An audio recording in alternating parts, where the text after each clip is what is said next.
Edward's Day Out. Once upon a time there was a little engine called Edward. He lived in a shed with 5 other engines. They were all bigger than Edward and boasted about it. They said, "The driver won't choose you again. He wants big, strong engines like us." Edward hadn't been out for a long time, and he began to feel sad. Just then, the driver and fireman came along to start work. The driver looked at Edward and said, "What's the matter? Are you feeling sad? Would you like to come out today? And Edward said, "Oh yes, please." So the fireman lit the fire and made a nice lot of steam. Then the driver pulled the lever and Edward puffed away.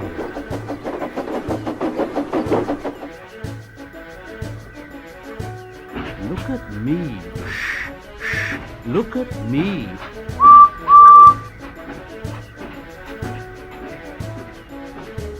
The other engines were very cross at being left behind, and away went Edward to get some coaches.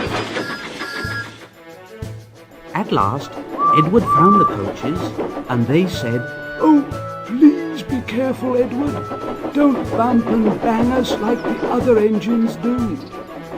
So Edward came up to the coaches very, very gently, and the shunter fastened the coupling. The coaches were very pleased. "Thank you, Edward. That was kind. We are glad you're taking us today." Then they went to the station where the people were waiting.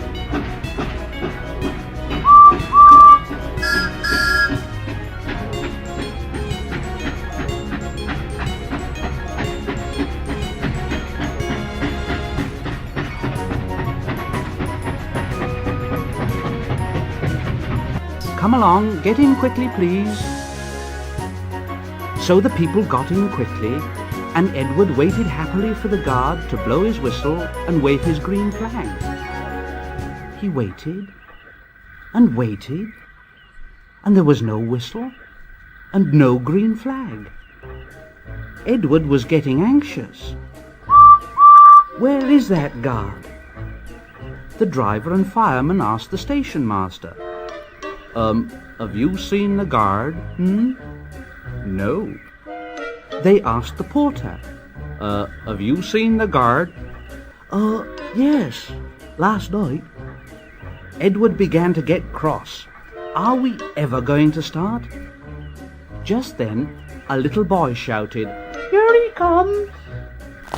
And there the guard was, running down the hill with his flags in one hand and a sandwich in the other. He ran onto the platform, blew his whistle, and jumped into his van. Edward puffed off. Here we go. He did have a happy day. All the children ran to wave as he went past.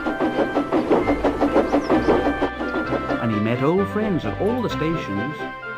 He worked so hard that the driver promised to take him out again next day.